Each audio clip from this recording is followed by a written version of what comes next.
Hey, this is Bill, and today we're headed to SERFI. Most people know what Oshkosh is and Sun and Fun, but they don't realize that there are fly-ins just about every weekend somewhere in the United States. This weekend it's a Southeast Regional Fly-In in Evergreen, Alabama, and I'm going to be meeting some friends there. One, we'll be hearing from Mark Murray, who's coming down with a Aerolight 103 with a 4-stroke engine, so that's something I'm particularly keen on seeing. And we'll also be hearing from my friend Kevin Burke with Patriot Aircraft about they'll have one of their Cubs down there. In addition, they've got a rodeo going on, they've got the Conecuh Sausage Festival, and they've got a car show, so there'll be lots of food and fun. It should be really great, so stick around and I'll show you the highlights of it.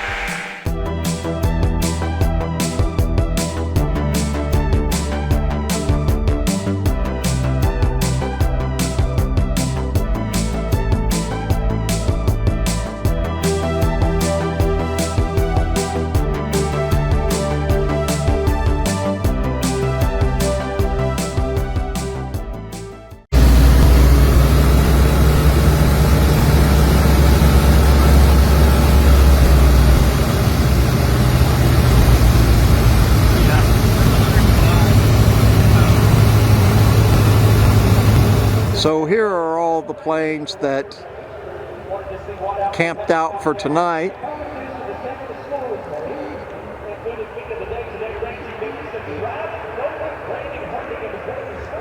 And we have RV camping back here. Rodeo over here. And pretty neat, they have a bathhouse over here set up for us, so that's really cool. To his feet though, this guy right here is in a 995. Ladies and gentlemen, we're going to get him down here, get him bugged down. There we go, we've got him caught now. Heinz got him looped up. Now we're going to get the young cowboy up. And let me tell you what, the bad thing about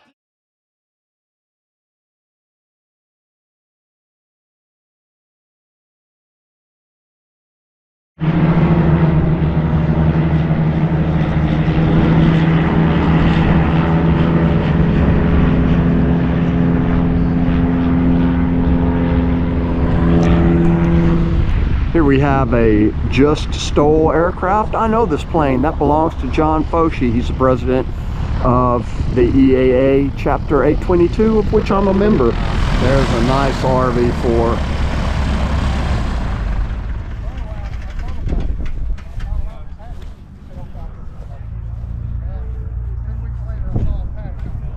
Here we have the Long Easy contingency here. Both these gentlemen are Long Easy pilots, but what I found interesting is you say this was your first aircraft. Yep, I bought it about 65 hours total time, and I got my license in a Cherokee.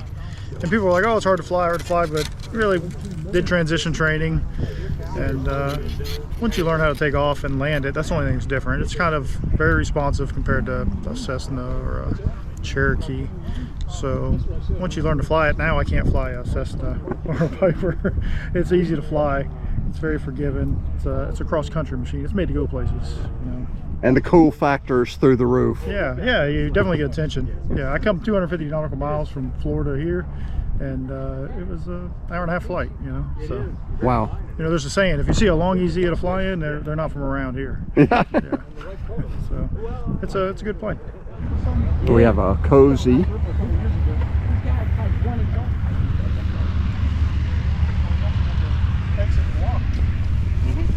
Everything like it's downdraft though. Yeah, looks like it lifted forward.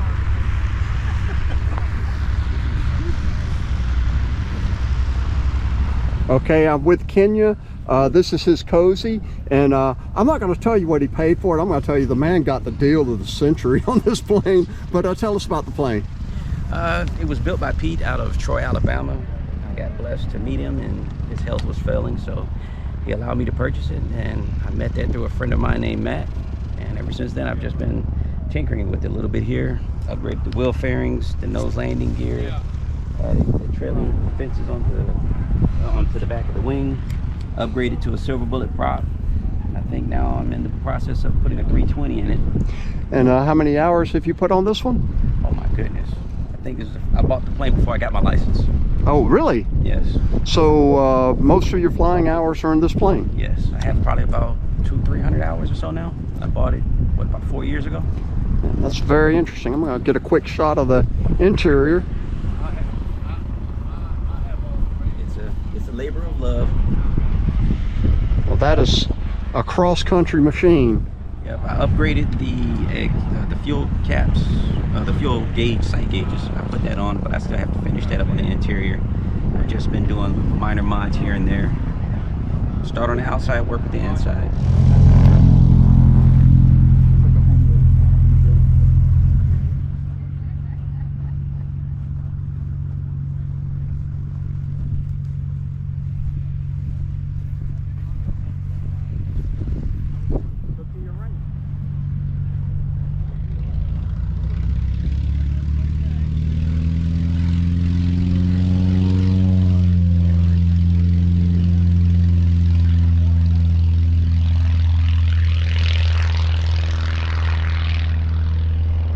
With them. Oh, this year, really? Yes, that's the only show this year that the Thunderbirds and Blue Angels are all flying together.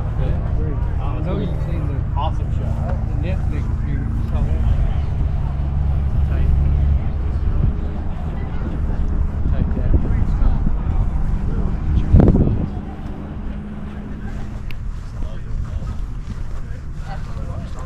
Day is done, the show's over, everybody's taking off, going home, they all do the I did that at some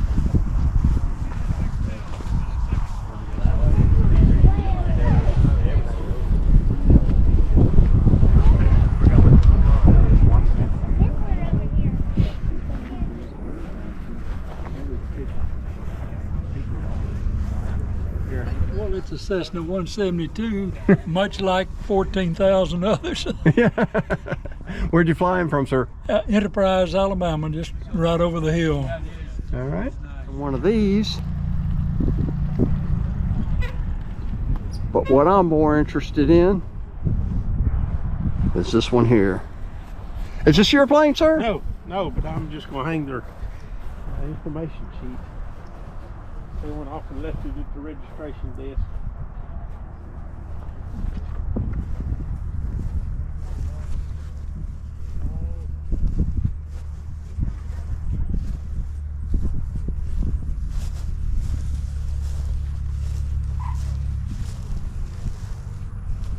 Wait, I hear the sound. You don't realize something's really running into your dang airplane. And I'm watching it.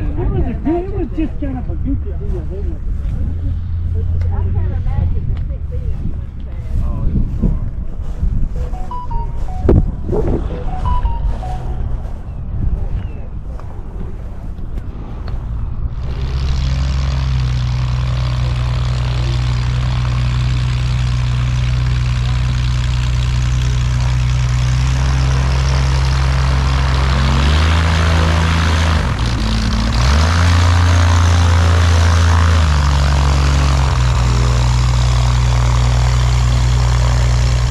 Okay, I'm here with David Taylor, who's the owner and pilot of this aircraft. I'd never seen a Panther before. Tell us a little bit about it. The Panther first came out, I think it was 2012, 2013 time frame. It was built to compete with some of the faster RV type style airplanes. This one flies to me just like an RV.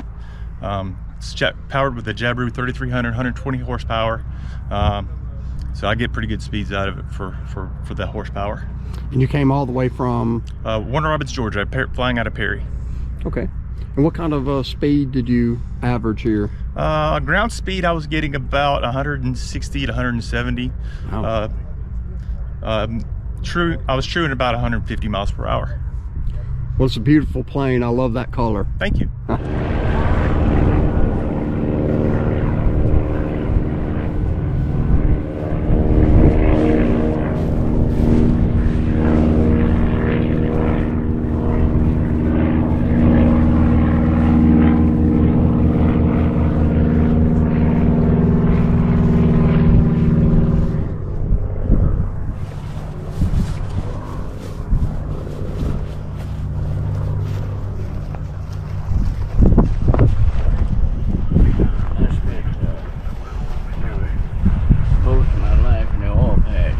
Okay, I'm with Mark Murray of Murray Aviation, and the biggest comment I got on my last video is, where do I get instruction? Nobody's offering instruction. Well, here's your man. Tell us about your what services you offer as far as ultralight instruction and other types of aviation instruction. Yeah, so I was fortunate enough to receive a letter of deviation authority from the FAA that allows me to provide instruction in a Challenger 2. So I teach a lot of guys who are transitioning from general aviation over to ultralight type aircraft, or maybe the Challenger specifically, because I use the Challenger too. Also, I help guys that are interested in ultralight flying. And you know, a lot of times guys are interested in the Aerolight, such as this one, and the Challenger works really good for teaching that as well. Okay, now a lot of people see these planes for sale on Facebook Marketplace for $2,000-3,000, and you're also an A&P, by the way, correct? Right, correct. And so what are some of the problems you see with these extremely cheap ultralights? Well, it's you know, the old saying, if it's too good to be true, it probably is, and that's usually the case with airplanes. I mean, every now and then there's a deal out there, but 9 times out of 10, if it's really cheap, there's something wrong with it. Bad fabric, bad motor, structural damage. And you know, if you're the kind of guy that likes to tinker on stuff and you don't mind learning how to fix it, then that may be a good option for you. But if you want to fly, if the point is to fly soon, you don't need to buy a project. You need to buy something that's ready to go. Okay, now speaking of projects ready to go, tell us about this airplane right here. What are we looking at? This is Aerolight 103. It's pretty much stock except for a few options as far as the speed fairings, wheel pants, and strut fairings. But the one thing that makes this Aerolight stand out is we're using the Helvenco Aero 1000, and it is not just 40 horse, but it's 4-stroke, and that's the thing that really turns on some buyers. They're looking for a 4-stroke, and here it is. This engine was originally built in Switzerland as a racing go-kart motor, and then was converted to powered parachute use, and they used quite a powered paraglider, and they used quite a few of them in the powered paraglider world. And Quicksilver converted it for fixed wing about 3 years ago, and then Rick Hayes and myself went through the process of converting it or working up the package for the Aerolight, and it works really nice. It's nice power. It keeps the center of gravity very low, so it makes the Aerolight fly even nicer. Sips fuel less than 1.5 gallons an hour. I think it's somewhere around 1.3 an hour.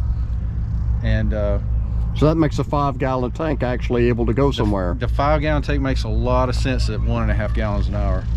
Now tell me this, if somebody has an old wore out 503 or some 377 or something they can't get parts for anymore, and they just want an engine package, do you sell engine packages for that? You mean as far as converting the 337 to this airframe, or going to the Helvenco? Just going to the new engine. Do you sell the engine as a package separate from the airplane? Well, currently I'm not stocking the motor. The motor can be purchased from Black Hawk USA. Okay. They are the importer for the Helvenco United States. But I have a package that will convert the Aerolight to this motor. Right. Well, this seems like a reasonable alternative, a modern alternative to a 40 horsepower engine, because there's just nothing in that range. You know, you've got a few offerings in the 65-75 horsepower and many over the 100 horsepower, but not many for an ultralight like this. And so far, support is good. There's no issue as far as getting parts out of Black Hawk. I think this is an engine that we're going to see. It's going to continue. There's going to be growth there, because there's more and more interest with it every day. And you know, as there's more growth, there's going to be more people supporting the motor. So I think there's good potential there. All right. Well, I really appreciate your time, Mark. All right, man. Bye-bye.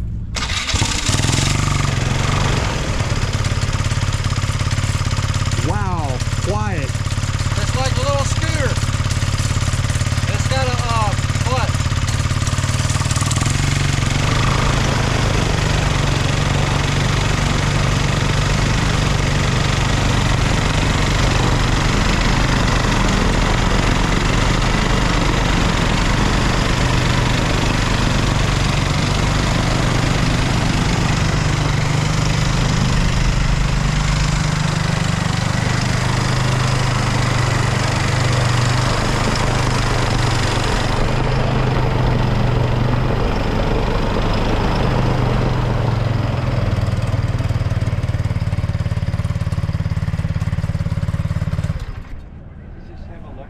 Okay, we're here with Don Wade, who is the owner of Patriot Aircraft, and he's going to tell us a little about this aircraft that they brought in today. I appreciate you taking the time out to come over here and see what's going on. But yeah, Patriot Aircraft is a vision of mine and my brother's that we created about 6 years ago now. And what we have here today is kind of the culmination of what we've been trying to achieve, which is an airplane that's like the early Super Cubs. The early Super Cubs that Piper built were some of the best because they've been around for 70, 80 years now. And so trying to duplicate what they did, but with some modern building techniques. We've kept the airplane as light as we can as far as wing loading, because that was a big thing that Piper did to really make his airplanes fly well. If you've ever flown an early Super Cub, again, they're lightweight, and you know, they have a 150 horse engine on them, and they just feel really good. The controls feel light, and the airplane's very nimble. Don't go real fast, but that's what these off-airport airplanes are for, you know, landing out in the bush and in the grass. And so that's what we've created, but we've taken it, like I said, again, to the next level. We have this airplane is called the Mark II. It has a 197 horse engine on it with a constant speed 3-blade prop from Whirlwind. Engine was built by Lycon out in California. And then with a combination of what we have on the airplane, we have something that's pretty unique. It's a one of a kind. It's the only one out on the market, period. And it's called our Turtle Deck. It has a luggage compartment that you can slide the center section back over top of the next section. And so it's really kind of cool from that standpoint. You can load and unload your airplane really, really easily. It'll hold up to 110 pounds of weight as far as, but we've tried to utilize, like I say, like the wing tanks. Wing tanks are carbon fiber. So the very same size fuel cell area, fuel tank area is normally 18 gallons. You know, we have 23 gallons in each one of those. And so it's a complete carbon fiber tank. Our engine cowling is very, very unique. We custom made that ourselves, working with our engineers to make sure we had proper airflow either in the engine and also exiting the engine. So very big, important thing right there. We don't have to use oversized tail feathers on the back for our elevators and horizontals, because again, we don't have such a huge heavy load on the nose. So everything we've done, again, is about trying not to make something heavier. A lot of companies have forgotten that, I think. And but we use Airframes Alaska lift struts on it, which are lighter. They're aluminum 6061 T6. We use the AirTech covering system, which done properly is lighter, and we have a finish on our airplane that's, I think, pretty close to the best in the industry. And so it makes it kind of nice. And what you're going to see on this one, this airplane is called the Bird, and it has a topographic layout on the wing, and it has the Mulberry River on it. And the Mulberry River that's on the airplane is based on Bird's Adventure Center in the Ozark Mountains.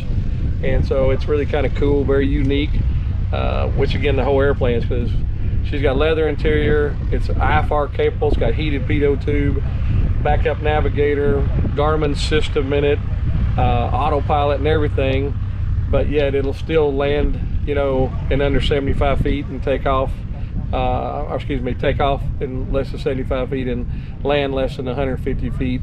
But yet it's the everyday airplane. You know, you can fly it across country, and it was kind of neat because this morning when I did a demonstration with it, I really had a chance to really open it up and push the power and the prop up on it. And I was doing 144 miles an hour, which is unheard of in a Cub style airplane. But normally the airplane cruises somewhere around 119 to 129 with that prop and engine combination, but super, super comfortable. Never thought I'd ever put autopilot in a Super Cub, but I tell you, it's the best thing since sliced bread, you know, and it makes it really, really nice to do that. So when you look around the airplane here in a few minutes, you get to see some of the unique features, the design of the cowling, and that aggressive looking cowling with that 3-blade prop. It's really it's a sexy airplane.